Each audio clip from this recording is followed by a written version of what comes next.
Assalamualaikum warahmatullahi wabarakatuh. Alhamdulillahilladzi hadana li hadza wa ma kunna linahtadiya laula an hadanallah. Asyhadu an la ilaha illallah wa la syarikalah wa asyhadu anna Muhammadan abduhu wa rasuluh. Allahumma shalli wa sallim wa barik alaihi wa ala alihi wa ashabihi ajma'in wa man tabi'ahum bi ihsanin ila yaumiddin. Qala Allah Ta'ala, a'udzu billahi minasyaitonir rajim. Ya ayyuhalladzina amanu taqullaha wa kunu ma'as shadiqin. Wa qala Rasulullah sallallahu alaihi wasallam, ittaqillaha haitsu ma kunta wa atbi'is sayyi'atal hasanata tamhuha wa khaliqin nasa bi khuluqin hasanin. Hadirin wal hadirat, Bapak Ibu yang dirahmati oleh Allah Ta'ala, alhamdulillah kami memuji kepada Allah atas kesempatan yang Allah berikan untuk berjumpa dengan saudara-saudara di sini. Salat dan salam semoga Allah limpah curahkan kepada Rasulullah Muhammad sallallahu alaihi wasallam, kepada keluarga, sahabat dan para pengikut yang setia menjalankan sunnahnya hingga yaumul qiyamah. Dan semoga Allah Ta'ala memberikan kekuatan kita untuk dapat ittiba kepada beliau zahir dan batin, sehingga kita diakui sebagai umat beliau sallallahu alaihi wasallam. Terima kasih kami ucapkan kepada Ustadz Al-Fadil Khalid Basalamah yang telah memberikan kesempatan kami untuk berbicara di depan.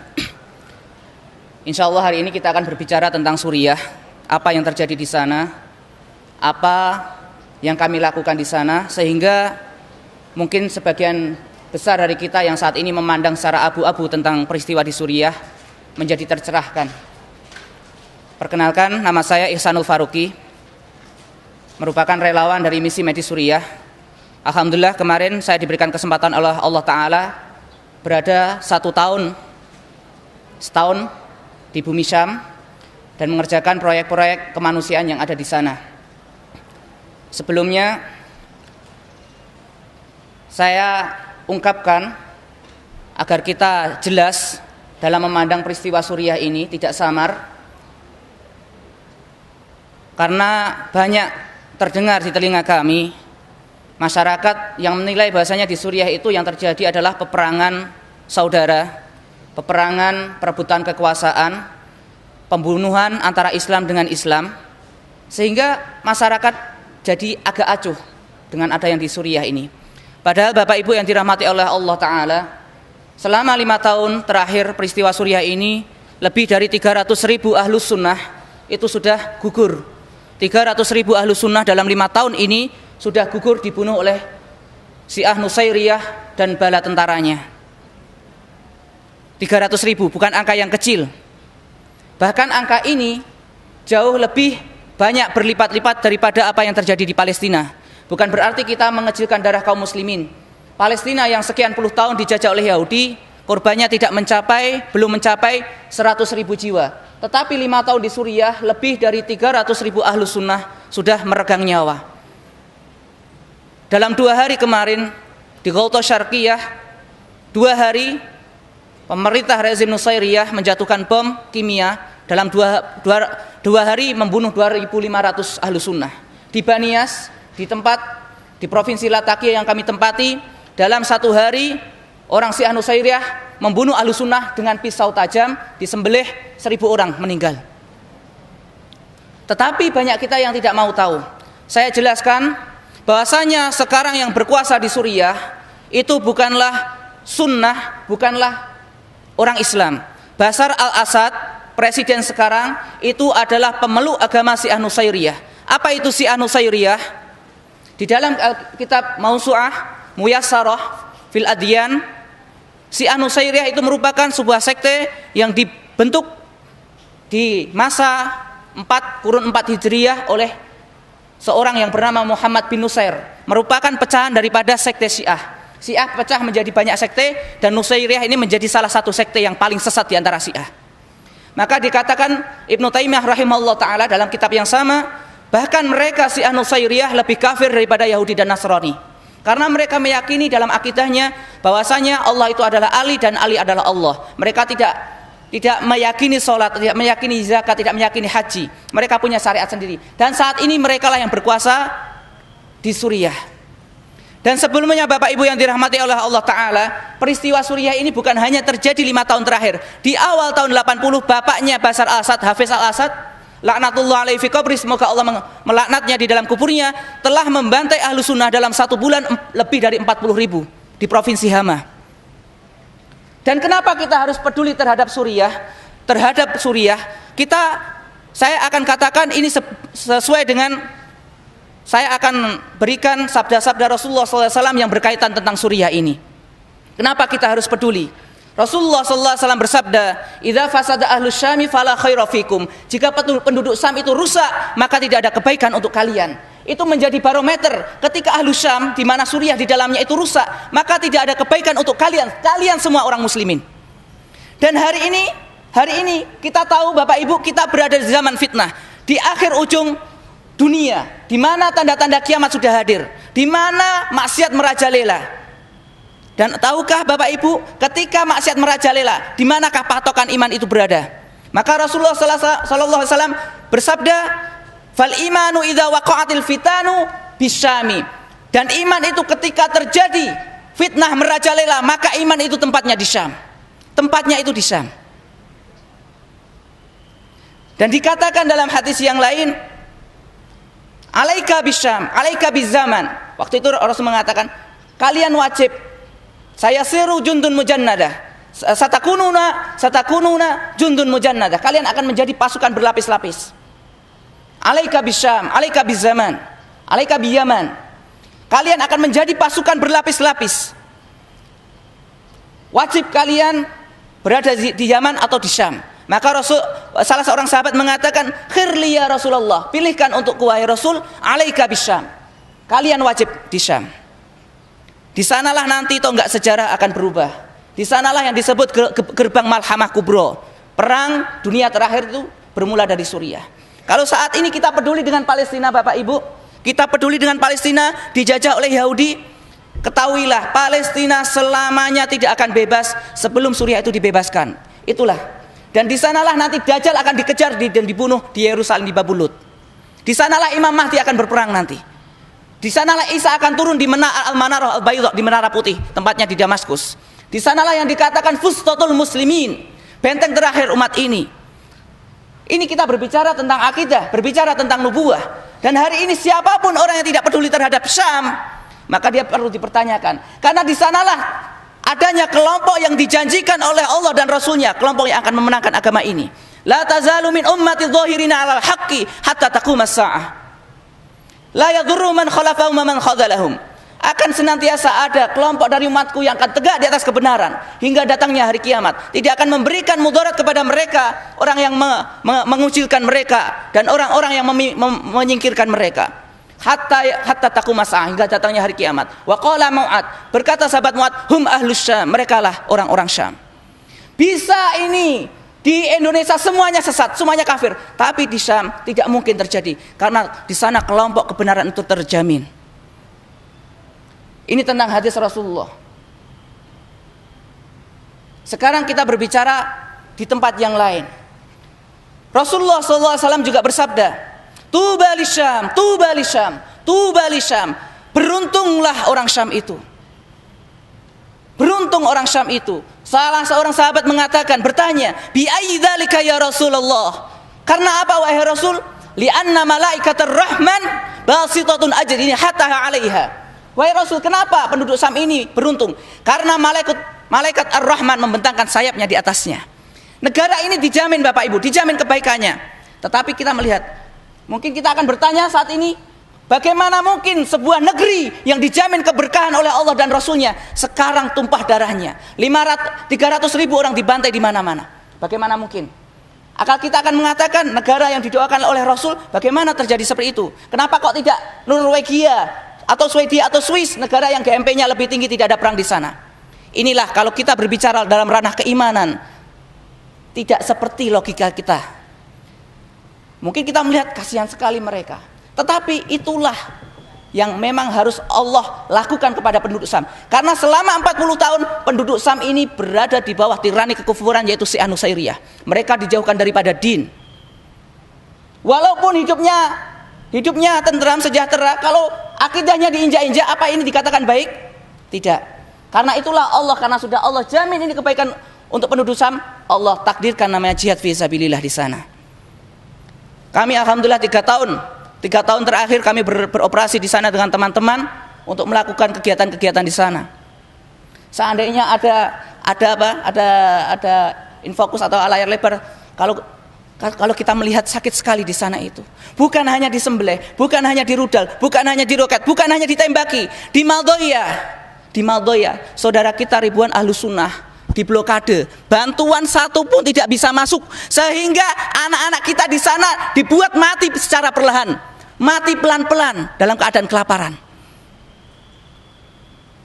Sehingga kalau kemarin ada yang melihat anak kita makan kucing, ada yang makan apa? Rumput. Itulah yang terjadi. Makan rumput di sana. Seandainya ada, saya kasih lihat di sana. Sampai makan rumput di sana. Dan kita tidak mau tahu. Inilah Syam yang dijanjikan oleh Allah Ta'ala.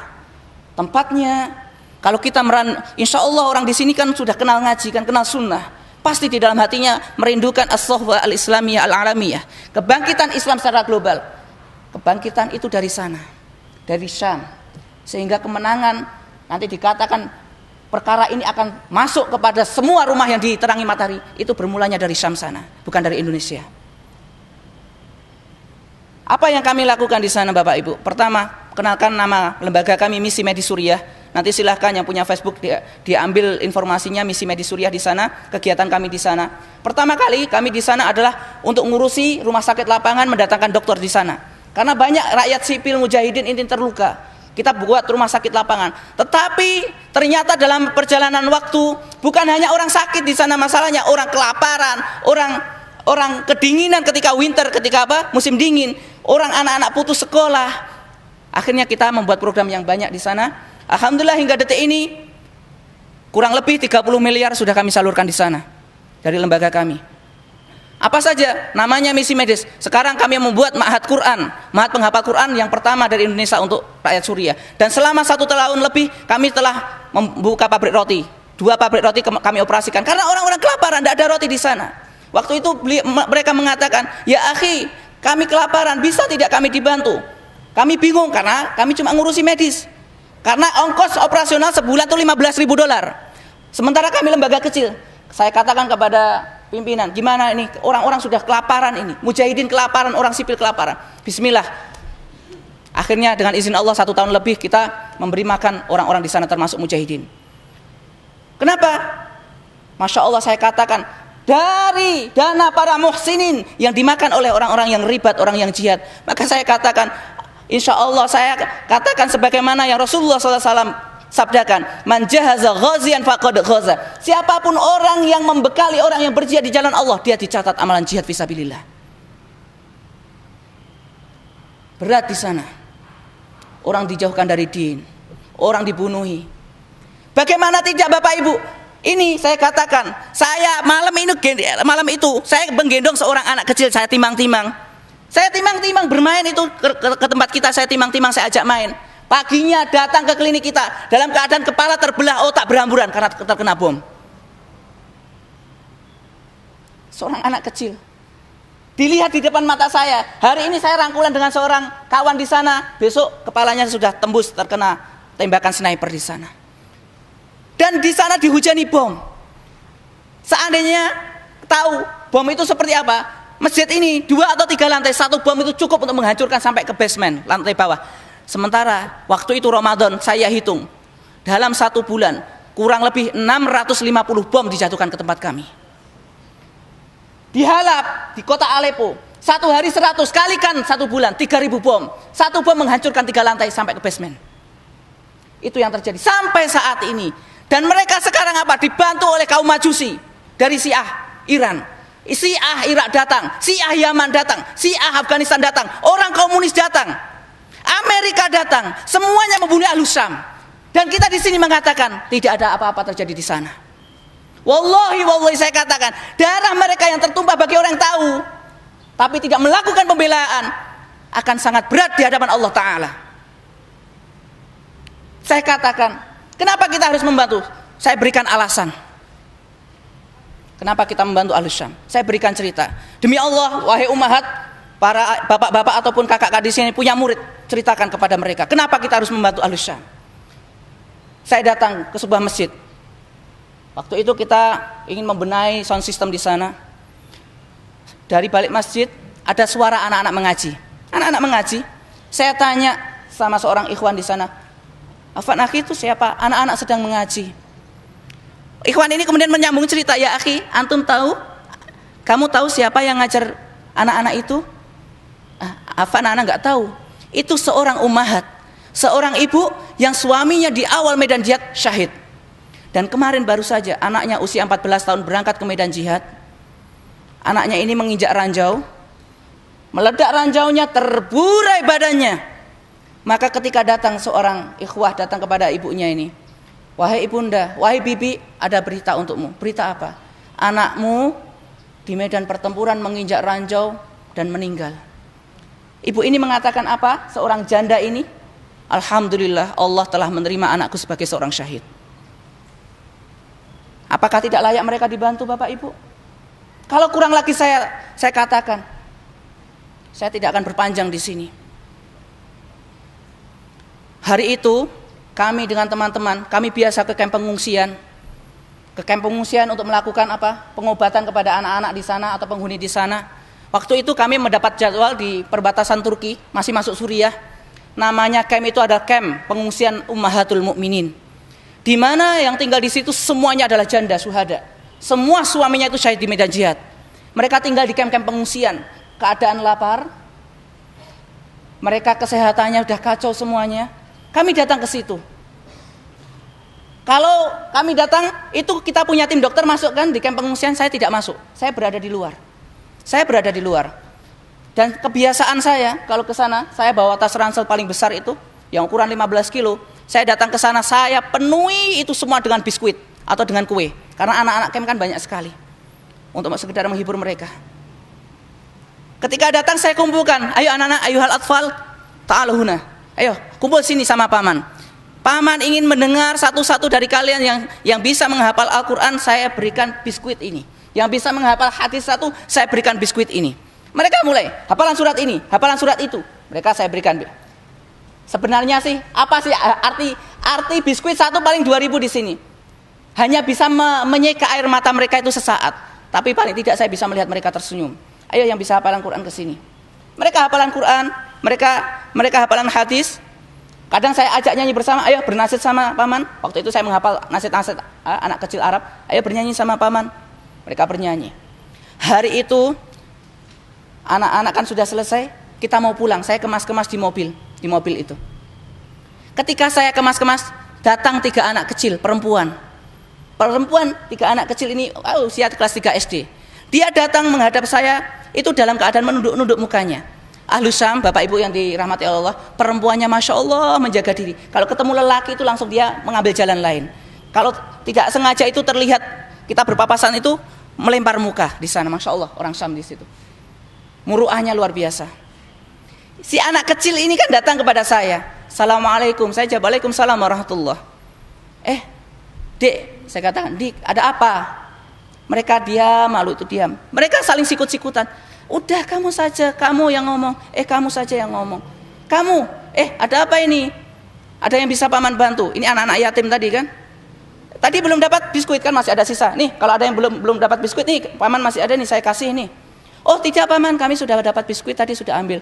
"Terus kalian mau apa paman?" Mereka diam. "Mau apa?" Saya kira kan namanya anak yatim, rumah tidak ada, rumahnya sudah hancur ini, paling yang minta ini minta itulah. Saya tanya, "Minta apa nak?" "Ngomong sudah, nanti paman bantu kalau bisa." Paman Abu Zubair." "Ya, Paman Abu Zubair bawa mushaf Quran tidak?" Saya kan kaget. Mushaf Quran untuk apa kan dalam hati saya? Untuk apa saya katakan? Mushaf Quran untuk apa? Untuk kalian untuk diapakan mushaf Quran?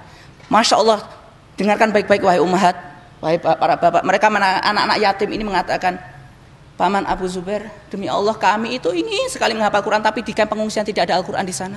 Bisakah paman berikan Al-Quran untuk kami?" Waktu itu saya sudah tergoncang hati saya. Air mata sudah deras menetes, sudah hancur hati saya waktu itu. Betul-betul sudah. Seorang anak yang rumahnya hancur, ayahnya meninggal dalam keadaan susah, mengatakan di hadapan saya, paman punya mushaf Quran tidak? Kami ingin menghafal Quran tapi tidak ada di kamp pengungsian. Saya katakan waktu saya menangis, saya katakan, demi Allah, tunggu sebentar. Paman hari ini tidak bawa, tapi insya Allah kalau kesini paman bawakan untuk kalian. Saya pulang itu menangis, bukan menangisi mereka, demi Allah saya menangisi diri saya. Dan waktu itu saya menangisi apa yang saya tinggalkan di Indonesia. Anak-anak yang dilalaikan dilalaikan dari Al-Quran. Menangisi saya Indonesia dalam keadaan aman. Saya pulang sudah kalut pikiran saya. Saya balik sana lagi, saya bawa lagi itu biskuit 1 ransel. Saya bagikan, qadarullah wa masya'a fa'ala. Saya lupa. Saya bagikan biskuit. Mereka datang lagi anak 3. Saya sudah rasa, aduh Masya Allah anak lupa. Paman Qurannya mana? Langsung gitu kan. Afan, paman lupa Qurannya, nggak bawa. Waduh, mereka menangis tuh di hadapan saya. Paman itu kan kemarin sudah janji bawakan mushaf, kenapa sekarang tidak dibawa? Paman lupa. Insya Allah besok paman bawakan. Akhirnya besok saya, walaupun tidak ada jadwal, saya menyengaja datang ke sana. Saya bawa Quran 1 ransel, bukan untuk 3 anak, tapi 1 ransel. Saya datang ke sana. Wah, Masya Allah, paman Abu Zubair datang.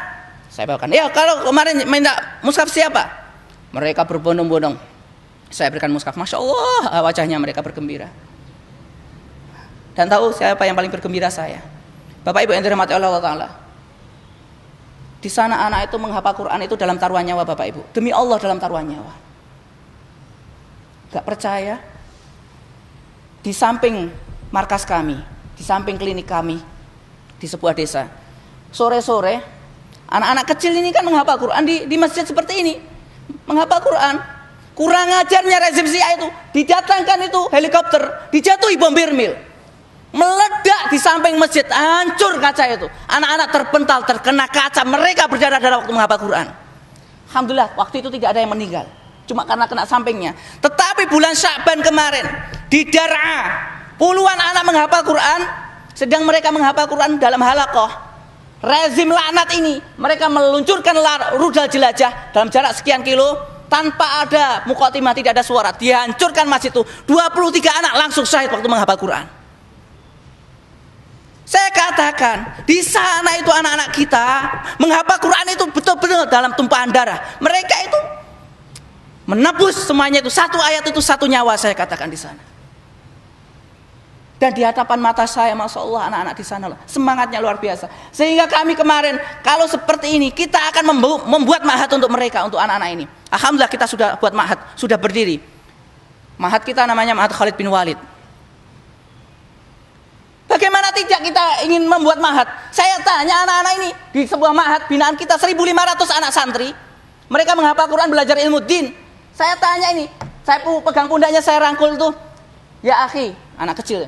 Akhway, saudaraku, ini kalian sudah menghafal Quran.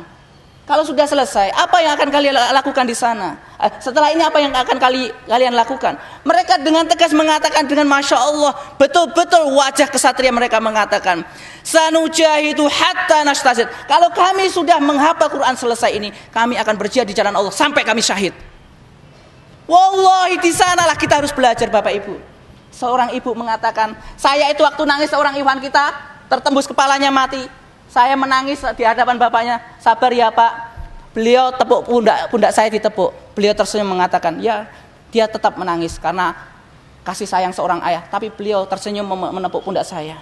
Hani'uni ya ikhwah. Hani'uni ya ikhwah. Lianna waladi syahidun. Berikan selamat kepadaku wahai ikhwah. Berikan selamat kepadaku. Sesungguhnya anakku saat ini menjadi seorang syahid. Seorang ibu dikatakan anaknya, dia mengatakan di hadapan masyarakat, wallahi al-an, demi Allah sekarang, al-an nastati'u an narfa'a ra'sana amaman nas lianna ladaina syahidun. Demi Allah sekaranglah kami bisa mengangkat kepala kami di hadapan seluruh manusia karena saat ini kami memiliki syahid di rumah kami. Itulah Syam. Kenapa kita harus membantu? Saya tidak akan mengatakan, saya tidak menghibah belas kasihan di sini. Tapi saya katakan, di sini kita belajar di mana ikatan yang paling kuat dalam akidah adalah al-wala wal bara'. Ikatan akidah saya katakan. Untuk apa saya menjual belas kasihan? Untuk apa saya menjual orang-orang yang terluka? Tidak.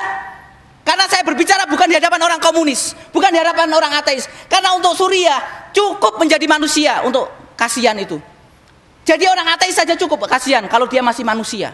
Tapi saya berbicara karena ini di hadapan saya adalah orang-orang Islam, dan saya tahu Allah titipkan di dalam hatinya, di atas pundaknya kalimat syahadat, dan itu ada konsekuensinya. Dan ini urusan darah kaum muslimin, Bapak Ibu. Urusan kaum muslimin memang berat. Saya waktu itu katakan di hadapan saya sendiri, wallahi demi Allah, seandainya saya melihat itu semua, dan seandainya saya berpangku tangan tidak bisa membantu mereka, demi Allah, ya Allah, saya minta dicabut hari ini nyawa saya, karena saya akan berat bertanggung jawab di hadapan Allah Ta'ala. Karena ini hujah darah kaum muslimin, hujah darah. Kita akan menjadi pembunuh-pembunuh yang senyap karena kita tidak mau bergerak. Seperti yang mereka katakan, suku tukum qatalana wa yaqtuluna. Diamnya kalian telah membunuh dan akan terus membunuh kami. Saya katakan dengan teman-teman, kalau kita sudah tidak bisa lagi ini untuk berbuat kepada mereka, lebih baik hari ini kita mati kita mati saja hari ini, karena akan berat kita menjawab di hadapan Allah Ta'ala. Hari ini kita bisa duduk dengan saudara kita makan enak, di sana darah mengalir terus menerus. 300.000 hadirin, orang dibantai di sana, dibuat kelaparan.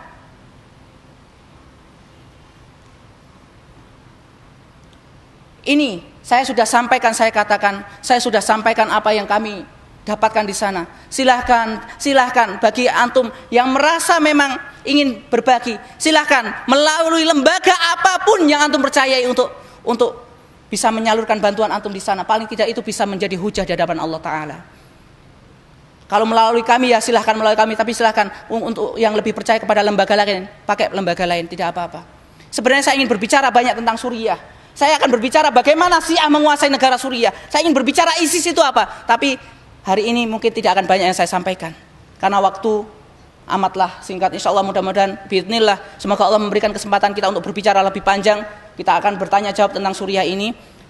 Mungkin poin terakhir yang saya katakan, kalau kita masih percaya ISIS, saya katakan mungkin akan ada yang bertanya-tanya, pernah bertemu dengan ISIS? Kami hidup 3 bulan dengan ISIS, dan tim kami sudah ditembaki oleh ISIS, sudah dimurtadkan oleh ISIS, dan kita sudah jadi korban di sana, ditembaki sama ISIS.